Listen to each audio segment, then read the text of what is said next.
Hello, Internet. Zihauna here.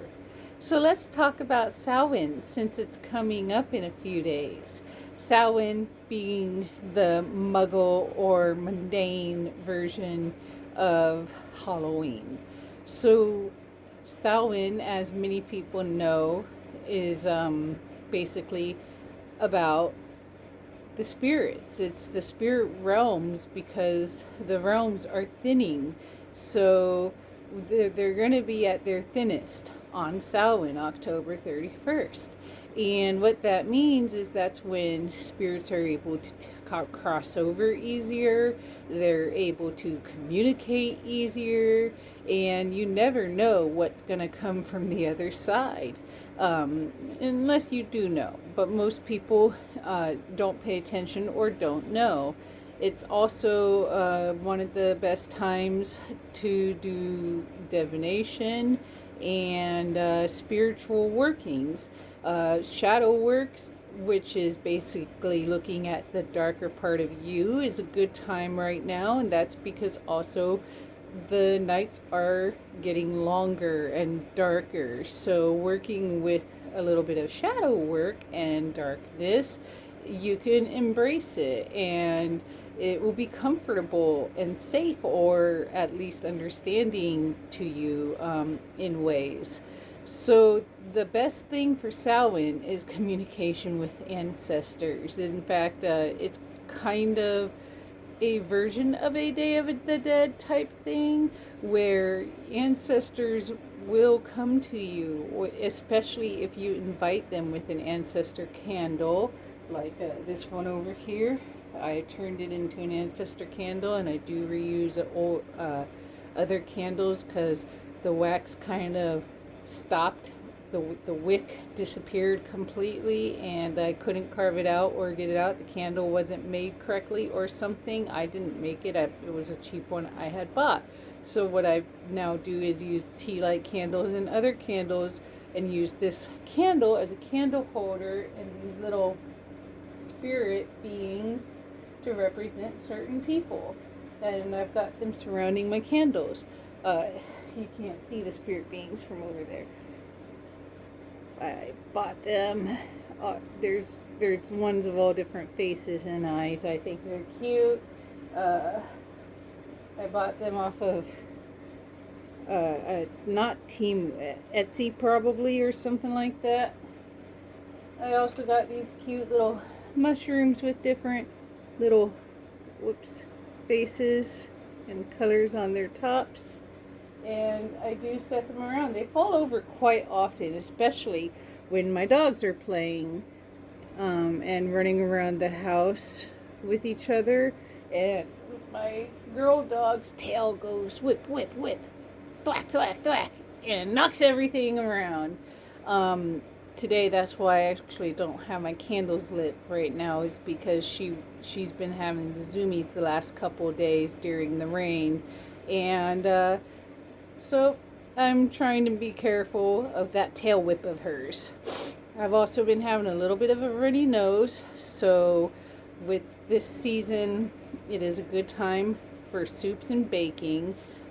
With Samhain, one of the things you can do for an offering for your ancestors is to bake something seasonal that maybe is family traditional or bloodline traditional. So if you don't have family or don't really have anyone to celebrate with, you could choose, if you're Scottish or if you're German or no matter what your ancestry might be, Native American, choose a meal that is in the season, an autumn meal.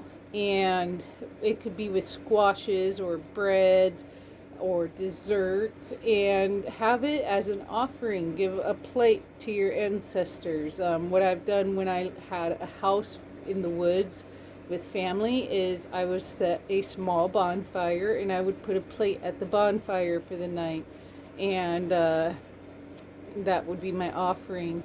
I would enjoy the rest of the night.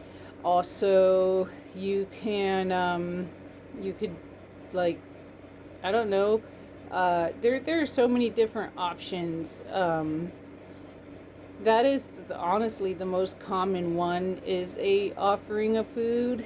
And so also with Samhain, another thing that's interesting is all the costumes. When people did costumes back in the day, if I'm not mistaken, even though it's a newer part of the celebration, costumes were originally to keep spirits that were not your ancestors away, because like I said, it is a time for beings to cross over, and that could go either way. They could come here or they could go back to their realms a lot easier. And so I guess back in the day, people were a bit more sensitive to that type of thing, and noticed the different beings. There you go. They're just kind of scare the spirits away. Also with pumpkin carvings, pumpkins are newer as well. They're more of an American tradition too. I believe the original carvings started with turnips, and those were to also keep spirits out and to let your ancestors in. So negative spirits that, or spirits that you don't know, wouldn't be allowed in, but your ancestors could be. The candle is the inside the turnip, or nowadays pumpkins, is basically to represent letting your ancestors find you.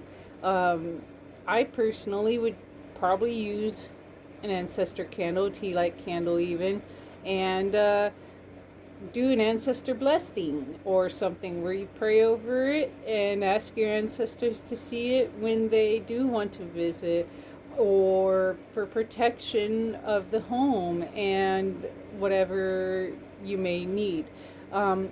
Samhain is also the witches' New Year's.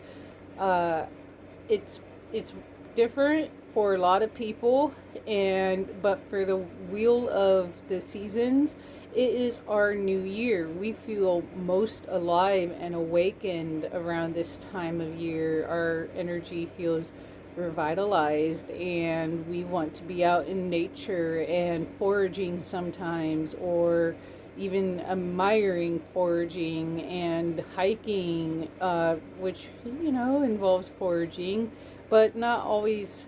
So that's just a separate thing, hiking on its own. So yeah, it's a good time of year for that. And anyways, that's about all I have for now. I'm sure I've missed things. There, as I always say, do some research to find out more accurate information.